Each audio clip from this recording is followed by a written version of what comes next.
বিসমিল্লাহির রহমানির রহিম। আজকে আমি এই যে নামাজ পড়তে আসছি তো সবসময় এরকম থাকে খাবার। একদম আজকে হঠাৎ করে মনে বলে একটা ভিডিও করে দেখাই আমার দেশের মানুষের। এই যে দেখেন, ঢোকার সময় এই যে খেজুর আর এই যে মিষ্টি জাতীয় একটা খাবার দেওয়া থাকে। এটা ঢোকার সময়। আর বের হওয়ার সময় কিন্তু অন্য একটা খাবার দেওয়া থাকে।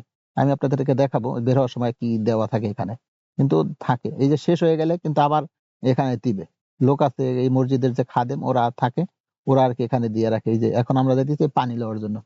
ওই যে সামনে কিন্তু পানির ফ্রিজ আছে। এই যে যাইতেছে পানি লওয়ার জন্য। ওই যে ওখানে একজন মুরব্বি কোরআন তেলাওয়াত করতেছে কুইতি।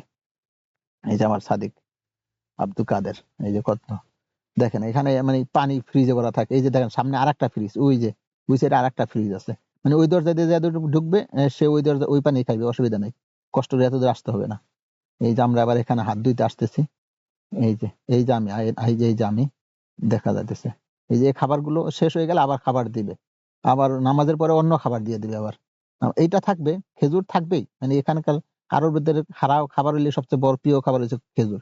খেজুর থাকবে, তার সাথে অন্য কিছু প্লাস হইবে। দেখেন কত বড় মসজিদ, মাশাআল্লাহ অনেক বড় মসজিদটা। কত সুন্দর দেখছেন। এই যে আমি এখন এই যে বের হইতেছি। ওই যে দেখেন কুইতিরা, ওখানে কুইতিরাও দাঁড়ায় আছে। খাবার দিছে, হয়তো অন্য কোনো কিছু দিছে। এই যে দেখেন, হ্যাঁ দিছে। দেখেন এখানে এই যে কফি দিছে, কফি আর চা দিয়ে রাখছে। এই যে এটা ওখানে খাইবে সবাই। তো দেখেন কত সুন্দর, মাশাআল্লাহ। সালামু আলাইকুম ওয়া রাহমাতুল্লাহি ওয়া বারাকাতুহু।